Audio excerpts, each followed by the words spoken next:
Whaklavatu! Hey beautiful people! Noel's here and we're back with part 2. If you see this as a part 2, part 1, check it out on the word surrender. This one is about the word grief. Yeah, and it's probably not what maybe you've thought of before, or what you're expecting about the word grief anyway. I'm really passionate about this topic because I've walked through it many times in the process of we're talking about transitioning between seasons and what happens in the in between, and how can we process or think further and unlayer things that we need to remove and keep in the old season. And grief is an act of love for yourself. I remember when I first experienced this type of grief, which is grieving the old version of yourself. And it was really brutal for me because previous to this point in my life, I was a dance director for a national organization that started one of the largest competitions here in New Zealand. And I ran it for 7 years, and it became such a significant part of my identity, which isn't a good thing, but it added so much amazing things in my life for those 7 years. And I was a young leader. I started it when I was 18 years old, and then left, gosh, I can't even remember now, 24, 25 years old. And so I was at this point in my life where I left that, and I felt I was meant to leave dance, because I also had another dance company of like crew members, and I moved on from that too. And I felt like God was calling me into some new things. But it was really drastic. I didn't want to leave, but I felt I was meant to.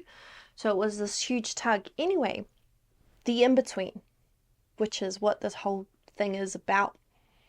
The in-between, when you have left this and you're walking here, but you have all these emotions.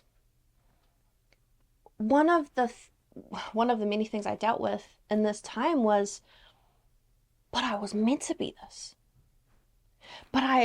People need me here. I was holding this together for other people. I was serving other people. This is my passion. This is what I'm meant to do.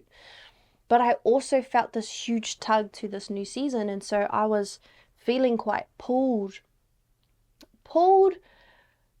and also a pride in the reputation that I felt perceived I had built, and this pride of like thinking, oh, this is who I am, and this is, this intensity, and you can reason it away like, oh, I was passionate, and you can reason it away very well. But at the core, there was a pride holding on to who I once was. Yet I knew I was being pulled into this next season in my life. And once I really surrendered the dreams that I had for that season, because dreams exist that you don't achieve in that season, so it makes it harder for you to really lay down some old chapters in your life because you have some unfinished dreams. I realized I had to lay it all down. And once I finally did, and I laid down the titles and the roles and the responsibility and influence I had in that chapter in my life, and I laid it down, I really struggled with allowing the old version of myself to also be like, okay, that's the old you, Knowles. That's who you were. That's not who you're becoming. And that is the period where I learned I have to grieve myself. I have to grieve the old version of who I once was. And it's a crazy thought to think, I can't believe I'm grieving myself, but I have all the emotions of grief. If you Google the stages of grief, all these different stages come up. And I could pinpoint, I'm experiencing all of these things. And it was just wild to me because we've only heard the word grief when it comes to losing a loved one who has passed away. It never dawned on me that there's areas in our life, there's people in our life, there's friendships or relationships in our life, including a relationship with ourselves, that needs to be grieved. You could probably stop this video right here and you know where to go from here. Like, you'll know where to go. You'll start journaling. You'll be like, oh, yep, I know. Because if you understand grief, you understand this concept of grieving your old self, you'll get it. You're like, okay, flip, here we go. So I don't even actually need to talk further, but I will, just to close this thought I want to present you. And in this, back to the season where I was grieving my old self and I was like, what the flip, I had my whole background has been serving the dance community in New Zealand for the last 20 years. And I say that because I was a teenager, like 14, 15 years old, already running youth events at my dad's youth center. I was getting funding as a young teenager to serve my community. So my mindset has been dance, community, young people for most of my life. So to grieve that in the middle, around 25 years old or whatever age I was, it was significant because it was like, whoa, I'm laying it all down. And at this point in my life, I actually thought I was giving up dance. That's honestly how surrendered I was to this process. And then I had to grieve all of this. In this period, I don't even know who taught me it, but I learned about some seeds have an outer shell, and when the seed is planted deep in the ground, the outer shell dies, and it dies and opens up for the inner part of the seed to then grow. And that's the part that will then take root and then grow into life. And I learned this in between period while I'm grieving my old self, and it was like God used this image to make it click. I needed to allow the outer shell to die, to really surrender all of it, the good and the bad, the triumphs, the wins, the reputation I thought I had, blah, blah, blah. I had to let it die. I had to let the dreams in that chapter also die in order to make space to get out of the way for that new life to take root and to grow.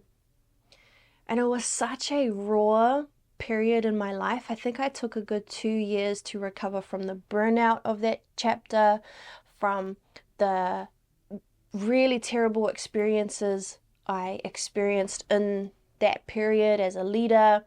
I had to grieve all the good. There was so much good. And then grieve the version of myself I thought I was. Out of that process, here I was thinking, oh, I need to stop dancing. Little did I know, God just needed me to take a pause and heal. And He needed me to stop being so attached to things that I thought brought me significance, to things that I thought was a part of my identity. And that was the unhealthy part. And He needed me to really surrender all of that, grieve it all. And then a couple years later, He's like, okay, come back to dance. And then I went full on into crump. And that changed my life. And that's a whole different story. But what I'm saying is, I wouldn't have healed completely. I wouldn't have embraced the possibilities in my life had I not really allowed the old chapter of myself to be buried in the ground, deep, and allow it to really, it needs to go. That's a big process. And so this is what I'm talking about, this idea of grief and grieving your old self, and actually being like, actually realizing it's okay and it's a good thing. You might be going through a season where you feel like, yeah, it's a new era. I'm a totally different person. And it might be hard because your family or some of your close friends, they will hold you to be that version of yourself. They will say, but that's not the person I know. Like, that's not how you were. Or they will have expectations that continue to pull you back into that version of who you once were. That makes it hard.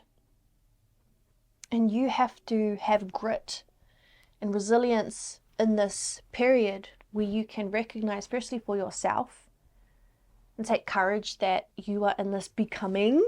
I am becoming this new version, not brand new, just a variation that's even greater, and that the pressure that you might be feeling in this old chapter really needs to be wrapped up.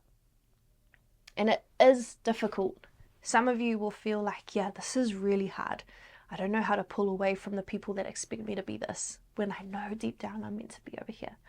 So some of you are going to be challenged in that area, and or you might be someone who feels like, whoa, I really have to let those old dreams die. Or it might be relational things that you need to allow to grieve. What I'm wanting you to reflect on, or encouraging you to look at yourself and look at what's the areas that, yeah, I really need to take a moment, a long moment to grieve this. Now, just to bear in mind, like I mentioned, it took me 2 years for that other period in my life. That was also because of burnout, but there was a long period where I really had to grieve. And so don't feel bad. It's not like, okay, 1 week, I'm going to process it out in my journal and we'll be fine. Some of you might take a while, and that's okay. Give yourself that space. Whatever you feel you need to grieve, you got to do it with bravery. But it's like the best thing you could do for yourself. Like, it's the ultimate self-care. And I said this in part 1, but if there's things that you know you can't figure out how to do it on your own, then speak to counselors who are professionals at this, mentors who are 2 or more decades ahead of you in life and can walk this out and give you support with wisdom. Do it with other people. Do it with people who can help unpack these weighty things with you if you find that you have blocked walls in the process and you know, okay, I can't do this alone. I'm going to need help. Remember how I mentioned that after I grieved the old version of myself and I thought I was giving up dance and I completely surrendered dance, then not long after, 2 years later, I felt completely called back to dance, but it was in a whole different way. I don't believe dreams completely die. I think there's essence within those dreams that, they were God-given dreams to help the world. And it's intertwined with your passions and your giftings, your natural giftings, your gained skills. So those things will come back, but in a totally different form. If you know about the metamorphosis process of a butterfly, we all know, like, oh yeah, caterpillar goes into the cocoon, comes out. What I think is incredible is that in the cocoon process, the DNA of the butterfly is the same, but it goes to a goo and then it reforms. Just because you're saying goodbye to your old self, you still are you, but you're reforming into the next version of yourself for the next season. There are different dreams or variations of your old dreams that will come to fruition. So be encouraged. This is not like, I'm never going to be the same again. Like, no, you're just going to be better. As always, I would love you to chat to your friends, share this video, have a conversation, comment, subscribe, whatever you need to do, and let's just keep talking. Let's keep growing together. Yeah, bless you heaps. This is a meaty one. I hope to hear like stories of growth from this, and I think that you're just gonna be brave and thrive. So, you got this. Anchor down, peoples. Stay grounded.